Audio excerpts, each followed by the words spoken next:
नेता प्रतिपक्ष तेजस्वी यादव ने डीजल पेट्रोल की बढ़ी कीमतों को लेकर केंद्र सरकार पर निशाना साधा है। तेजस्वी ने कहा कि जब चुनाव आते हैं तो पेट्रोलियम पदार्थों की कीमत स्थिर हो जाती है और चुनाव खत्म होते ही दाम बढ़ने लगते हैं। हम लोग तो लगातार जो है इस पे सड़क से लेकर सदन तक इस मुद्दे को हम लोगों ने उठाने का काम किया है। अब जो है हर चीज़ जो है महंगा हो रहा है। डीजल पेट्रोल के दाम की बढ़ोतरी को लेकर के हम लोगों ने पहले भी चिंता जताई है और जब चुनाव आता है तो जो है पेट्रोल का दाम रोक दिया जाता है, चुनाव जैसे खत्म होता है तुरंत जो है बढ़ा दिया जाता है। और बड़ी खबर का रुख करते हैं। कैमूर से बड़ी खबर आ रही है, जहां पर सड़क हादसे में 3 महिलाओं की मौत हो गई है। तेज रफ्तार बाइक ने 12 महिलाओं को रौंदा था। हादसे में 3 महिलाओं की मौत की खबर है। 9 महिलाएं घायल हैं और सभी घायलों को चांद पीएचसी में भर्ती करवाया गया है। खेत में काम करने ये महिलाएं जा रही थी, तभी एक बाइक सवार ने इनको रौंद दिया। लोगों ने फिलहाल बाइक सवार को पकड़ लिया और पुलिस को सौंप दिया है। चांद थाना के टकटहिया शहीद बाबा के पास ये हादसा हुआ है।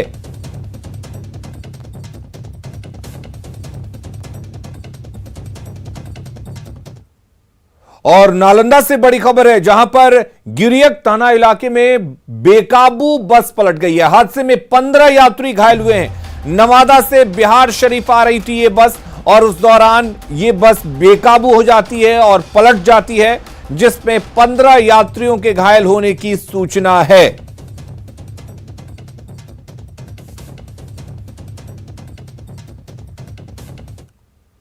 मोतिहारी में एसएसबी जवानों और मुखिया समर्थकों में जमकर झड़प हुई, जिससे वहां अफरा तफरी की स्थिति पैदा हो गई।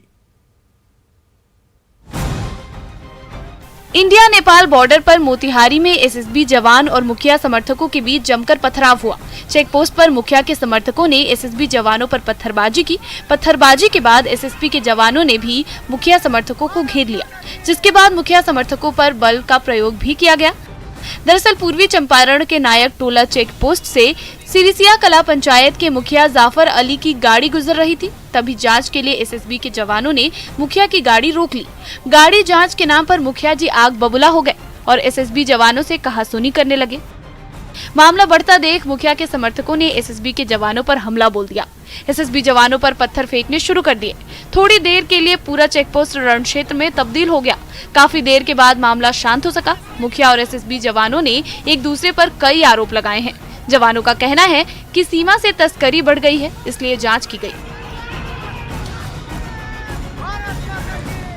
राजधानी पटना स्थित प्रदेश बीजेपी कार्यालय में प्रदेश अध्यक्ष डॉक्टर संजय जायसवाल ने पार्टी नेताओं और कार्यकर्ताओं के साथ पीएम नरेंद्र मोदी के मन की बात कार्यक्रम को सुना।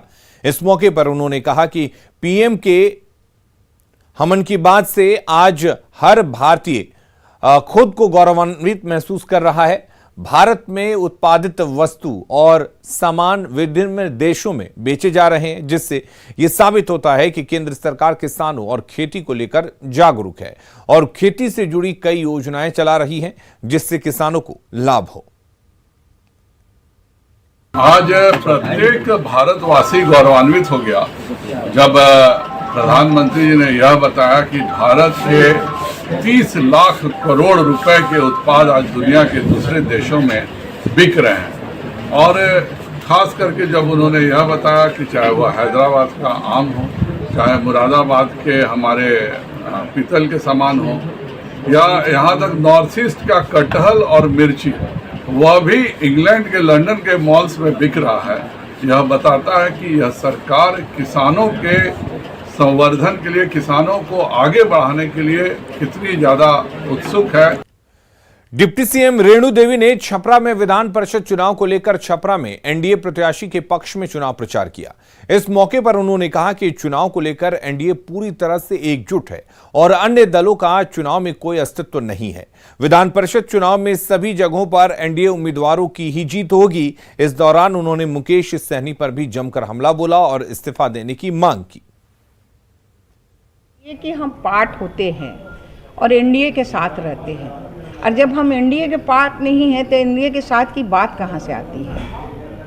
मंत्रिमंडल के सदस्य हैं, कैबिनेट के सदस्य माने जाते हैं। देखिए अब तो सब जब पूरे वीआईपी समाहित है, उसमें देख लीजिए आगे होता है क्या।